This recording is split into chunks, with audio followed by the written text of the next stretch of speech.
Aabot sa 800 kabahayan ang nasunog sa Bacoor, Cavite kahapon. Ang mga residente, sinamantala ang pagkakataon tignan ang kanilang mga nasunog na tahanan kung may mga gamit na mapapakinabangan pa.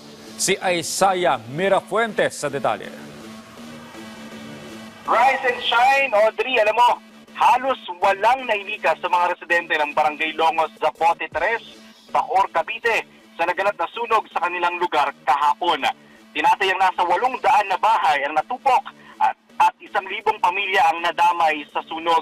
Sa paglilibot po kanina sa mismong site ng sunog, kapansin-pansin na halos naubos ang mga bahay sa lugar. Karamihan kasi sa mga bahay na nasunog ay gawa sa light materials. Ngayong umaga, sinamantala ng mga residente ang pagtingin sa kanilang mga bahay. Nagbabakasakali silang baka may mapapakinabangan pa. Ang ilan sa mga pamilya rito ay kinukolekta yung mga bakal at tanso para maibenta sa junk shop. Samantala, kani-kanina lamang bago tayo umere, bahagyang nagkagulo rin dito sa kanilang lugar dahil may mga namataan ng mga residente ng mga taga-ibang lugar na nagnanakaw ng mga bakal sa kanilang mga bahay.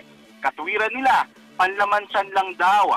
Agad naman itong pinaalis na ng barangay at sinita para maiwasan na ang gulo. Dahil para sa mga residenteng nasunugan, wag naman sanang manakawan pa.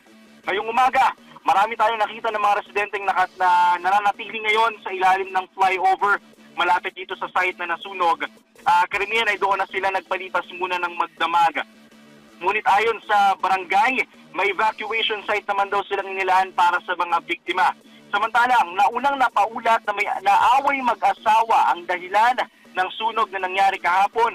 Ngunit tutol dito ang mga residente dahil paniwala nila sinadyang sunugin daw ang kanilang lugar dahil matagal na daw silang gustong paalisin dito. At yan muna ang latest update dito sa Bacoor, Cavite. Balik mo na sa iyo, Audrey. Maraming salamat, Isaiah Mirafuentes.